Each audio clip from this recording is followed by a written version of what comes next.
PM Modi ने कहा, हमारी सरकार बीते 8 वर्षों से अभाव और दबाव से बनी व्यवस्था को बदलने का प्रयास कर रही है। इसके लिए हमने 3 रास्ते चुने हैं। क्या है वो 3 रास्ते, आइए सुनते हैं उन्हीं की जुबानी। साथियों, हमारे देश में भ्रष्टाचार की और देशवासियों को आगे बढ़ने से रोकने वाली 2 बड़ी वजह रही है। एक, सुविधाओं का अभाव और दूसरा, सरकार का अनावश्यक दबाव।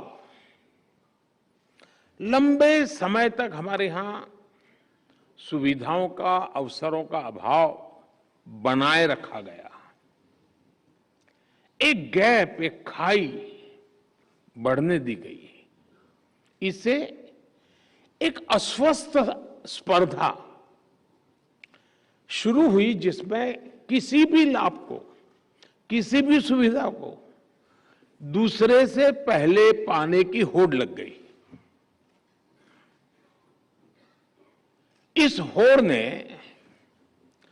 भ्रष्टाचार का इकोसिस्टम बनाने के लिए एक प्रकार से खाद पानी का काम किया। राशन की दुकान में लाइन, गैस कनेक्शन से लेकर सिलेंडर भरवाने में लाइन, बिल भरना हो, एडमिशन लेना हो, लाइसेंस लेना हो, कोई परमिशन लेनी हो, सब जगह लाइन।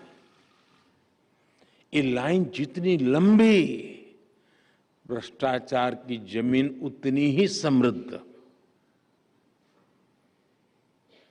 और इस तरह के भ्रष्टाचार का सबसे ज्यादा नुकसान अगर किसी को उठाना पड़ता है तो वो है देश का गरीब और देश का मध्यम वर्ग। जब देश का गरीब और मध्यम वर्ग अपनी ऊर्जा इन्हीं संसाधनों को जुटाने में लगा देगा तो फिर देश कैसे आगे बढ़ेगा, कैसे विकसित होगा। इसलिए हम बीते 8 वर्षों से अभाव और दबाव से बनी व्यवस्था को बदलने का प्रयास कर रहे हैं। डिमांड और सप्लाई के गैप को भरने की कोशिश कर रहे हैं। इसके लिए हमने कई रास्ते चुने हैं। 3 प्रमुख बातों पर मैं ध्यान आकर्षित करना चाहूंगा। एक, आधुनिक टेक्नोलॉजी का रास्ता। दूसरा, मूल सुविधाओं के सैचुरेशन का लक्ष्य। और तीसरा, आत्मनिर्भरता का रास्ता। अब जैसे राशन को ही लीजिए। बीते 8 वर्षों में हमने पीडीएस को टेक्नोलॉजी से जोड़ा और करोड़ों फर्जी लाभार्थियों को सिस्टम से बाहर कर दिया। इसी प्रकार डीबीटी से अब सरकार द्वारा दिया जाने वाला लाभ सीधे लाभार्थियों तक पहुंचाया जा रहा है।